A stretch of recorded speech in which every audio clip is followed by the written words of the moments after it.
అయ్యగారి వందనాలు. సంఘంలో ఉన్న మీ అందరికీ నా వందనాలు.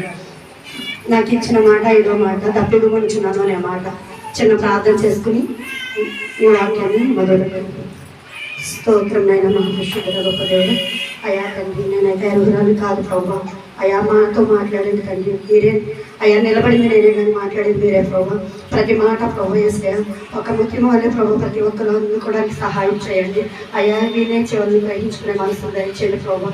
అయ్యా నేనైతే ఎందుకు పనికిరాందని వ్యర్థమైన ప్రభా. నన్ను ఎంచుకున్నందుకు మీకు స్తోత్రాలు ప్రభు. ఈ చిన్న ప్రార్థన మీ పాదాలు చెల్లించి సహాయం దయచేయండి. ఏ స్నామంలో అడిగి పంపిణీ తండ్రి. ఆమె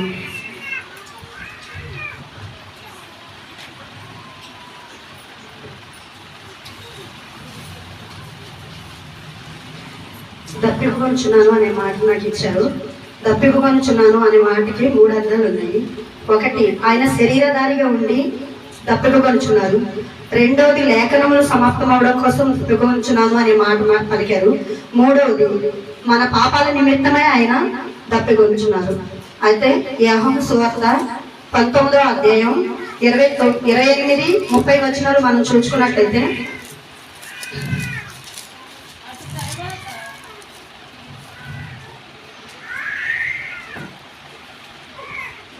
19వ అధ్యాయం 28, 30 వచనాలు 30 వరకు.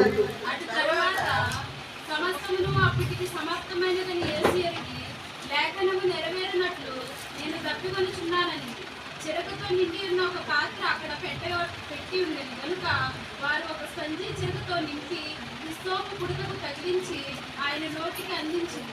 యేసు ఆ చెరకు పుచ్చుకుని సమాప్తమైనదని చెప్పి తల వంచి ఆత్మను అప్పగించింది. ఏం చేస్తారంట, ఒక చిరకని ఒక ద్రాక్ష రసము గోళముతో కలిపిన ఒక రసాన్ని, ఒక పానీయాన్ని ఒక పాత్రలో నింపారంట. ఆ పాత్రని అక్కడ పెట్టి స్పంజి ముంచి దాన్ని దేవునికి దప్పికొనుచున్నాను అన్నప్పుడు ఇచ్చారంట. కానీ దప్పికొనుచున్నాను అన్నది దేవుడు అది లేఖనం సమాప్తం అవడానికి కోసం మాత్రమే పలికింది. అయితే ఆ చిరకాయను పుచ్చుకోలేదు. ఎందుకంటే అది పుచ్చుకుంటే దేవుడు అపవిత్రం అయిపోతారు, అది పలకకూడదు. అయితే లేఖనాలు సమాపనం అవ్వాలి. అంటే లేఖనాలు సమాప్తం అవ్వాలంటే దేవుడు భూమి మీదకి రాకముందే అది ప్రవచనం ద్వారా నెరవేరాలని దేవుడు వచ్చిన తర్వాత ఎన్ని చేయాలో అన్ని లేఖనాల ద్వారా రాసి ఉంది. కాబట్టి అవన్నీ నెరవేర్చడం కోసం ఏ ఒక్కటి విడవబడినా దేవుడు అబద్ధకుడు అవుతాడు, బైబిల్ అబద్ధం అవుతుంది. అందుకని చెప్పి ప్రతి మాటని ముందే ప్రవచనాల ద్వారా ప్రవక్తల ద్వారా ప్రవచించి మనకి అందించబడింది. అది కీర్తనలు 69, 21 వచనం చూసుకున్నట్లయితే, వారి చేతులు నాకు ఆహారముగా పెట్టింది, నాకు దప్పి అయినప్పుడు చిరకను త్రాగించింది. అది దావీదు గారికి చేసింది కాదండి. ఇది దేవుడు ముందే సిలువలో పలుకుతాడనే మాటని దావీదు గారు ప్రవచనం ద్వారా పలికారు. ఏంటంట, చేదుని ఆయనకి ఆహారంగా పెట్టారంట, చిరకనేమో దాహంగా ఇచ్చారంట. అది దావీదు గారి అనుభవం కాదు, దేవుని అనుభవం. కానీ దేవుడు సూచక క్రియలు, దేవుడు చేసిన అద్భుత కార్యాలు ఇశ్రాయేలు జనం ఆనాడు చూశారు. అరణ్యంలో తిరుగుతున్నప్పుడు వాళ్ళు దాహంతో ఎంతో ఇబ్బంది పడుతుంటే మోషే గారు ప్రార్థించినప్పుడు బండను కొట్టమని దేవుడు ఆజ్ఞాపించినప్పుడు బండను కొడితే నీళ్లు ప్రవాహం వల్ల పారి అంట. హాగరు తన బిడ్డని ఇస్మాయిల్ని తీసుకుని అడవిలో ఎడారిలో ఉన్నప్పుడు, ప్రభా నా బిడ్డ చనిపోయేలా ఉన్నాడు, నా బిడ్డకి తప్పికొంచున్నాడు అని అన్నప్పుడు నీటి బుగ్గను పుట్టించాడు దేవుడు. దేవుడు నీళ్ళిచ్చే బండగా ఉన్నాడు. కానీ ఆయనకు దాహం అవసరమా? కానీ అవసరం లేదు. ఇశ్రాయేలు జనం కానీ వాళ్ళు చూసిన కార్యాలతోనే దేవుడిని సిలువ వేస్తే మనం ఈనాడు ఆయన అద్భుత కార్యాలు పొందుకుంటున్నాం, అనుభవిస్తున్నాం. మనం కూడా ప్రతిరోజు ఆయన సిలువ వేస్తున్నాం. ఆయన మనకి జీవజలాలు ఇస్తే మనం ఆయనకి చేతులు ఇచ్చాము. ఆయన మనకి జీవ కిరీటం ఇచ్చాడు, మనం ముళ్ళ కిరీటం పెట్టాము. ఆయన ఆయన మన పక్క నుండి ఆయన మనం కాపాడుతుంటే మనం ఆయన్ని పక్కటంకలో పొడిచాము, బల్లెంతో పొడిచేస్తాం. ప్రతిరోజు పొడుతున్నాం. వాళ్ళు ఒక్కసారి పొడిచారు, ఒకసారి చేస్తారు, ఒకసారి సిలువేశారు. కానీ మనం ప్రతిదినం చేసే పని అదే చేస్తాం. మన కాళ్ళకి రాయి తగలకూడదని ఆయన చేతుల మీద ఎత్తి పట్టుకుంటుంటే మనమేమో ఆయన కాళ్ళకి చేతులకి మేగులు పడుతున్నాం. ప్రతిరోజు చేస్తున్నాం. కానీ ఇది మాట చదువుతున్నప్పుడు నాకు అనిపించింది, ప్రభు ఎంత యాతన పడితే మనకి పాప క్షమాపణ వచ్చింది అని. మనం వింటున్నాం, ప్రతి మాట వింటున్నాం, కానీ అల్లచిల్లరిగా ఉంటున్నాం. కానీ అది వినిపించుకుంటున్నాము, అర్థం చేసుకుంటున్నాము. ఇక్కడ ఉన్నంతసేపు అమ్మో మనం ఇలా ఉండకూడదు అని మాట్లాడుకోండి మళ్ళీ బయటకు వెళ్ళగానే దాన్ని విడిచిపెట్టేస్తున్నాం, మర్చిపోతున్నాం దాన్ని. మళ్ళీ చర్చలోకి వచ్చిన తర్వాత వాక్యం వినేటప్పుడు మాత్రమే మళ్ళీ దాన్ని జ్ఞాపకం చేసుకుంటాం. కానీ దేవుడు అలా చెప్పట్లేదు, మీ పాపాల నిమిత్తమై నేను శిక్షణ పొందాను అంటున్నాడు. అయితే ఇంకొక విషయం ఏంటంటే కీర్తనలు 78:20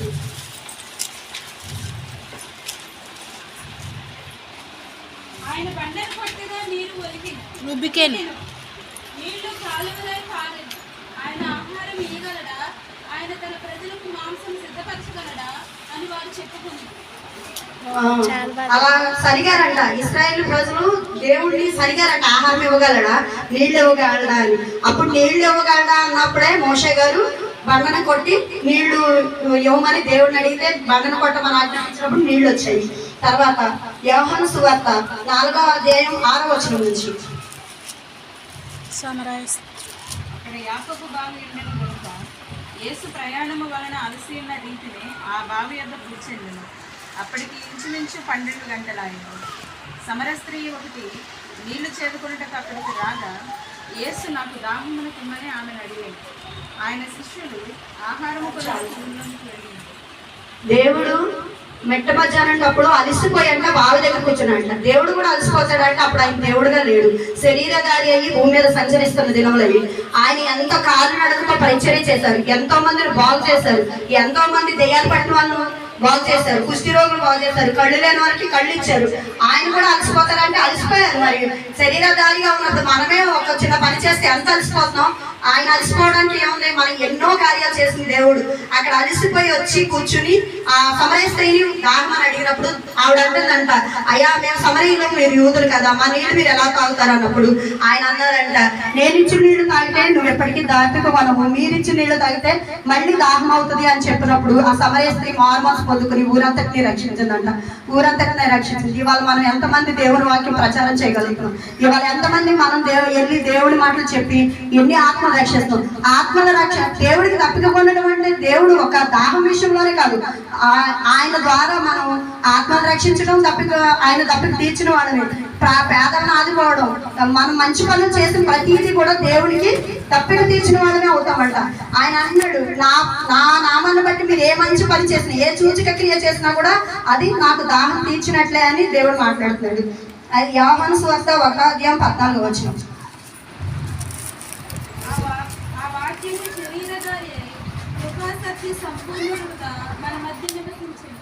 తండ్రి వలన కలిగిన అద్వితీయ కుమారుని మహిమ వలె మనం ఆయన మహిమను కనుగొంటిమి. మనము ఆయన మహిమను కొనుగొంటుమంట.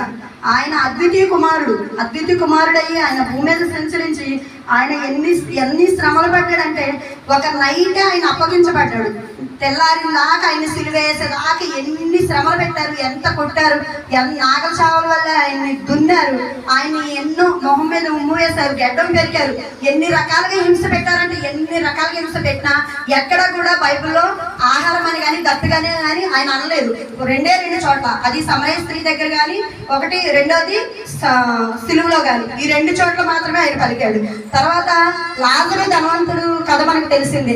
లాజరు ధనవంతుడు భూమి మీద ఉన్నప్పుడు లాజరు ఎంతో శ్రమను పొందాడు, కానీ ధనవంతుడు ఆయన ఇష్టానుసారంగా బ్రతికాడు. ఆయన ఇష్టానుసారంగా బ్రతికి ఆయన ఇష్టానుసారంగా ఉన్నప్పుడు దేవుడు ఆ ఇద్దరిని పిలుచుకున్నప్పుడు లాజరు దేవుడి కుడి పార్శ్వని కూర్చున్నప్పుడు ధనవంతుడు వెళ్ళి అగ్నిగుండంలో పడిపోయాడు. అప్పుడు ఆ ధనవంతుడు అంటాడు, నా తండ్రి అయిన అబ్రహామా, నీవు ఒకసారి ఆ లాజరుని పంపిస్తే నీ ఎడమ చెయ్యి చిటికిన వేలు కొనని నీళ్ళలో ముంచి నా నాలుకను చల్లారుస్తాడు అన్నప్పుడు అబ్రహాం గారు అంటున్నారు, నీవు నీ ఇష్టానుసారమైన జీవితాన్ని గడిపావు, నీ ఇష్టం వచ్చినట్టు ఉన్నావు, నువ్వు ఎప్పుడు కూడా నాకు లోపడలేదు, నా మాట వినలేదు, నువ్వు చెప్పినా అర్థం చేసుకోలేదు.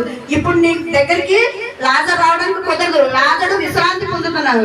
లాజరు ఇప్పుడు నీ దగ్గరికి రావాలంటే మధ్యన అగాధం ఉంది, అటువారు ఇటు కానీ ఇటువారు అటు కానీ రావడానికి అసలు కుదరదు, అగ్నిగుండం ఉంది.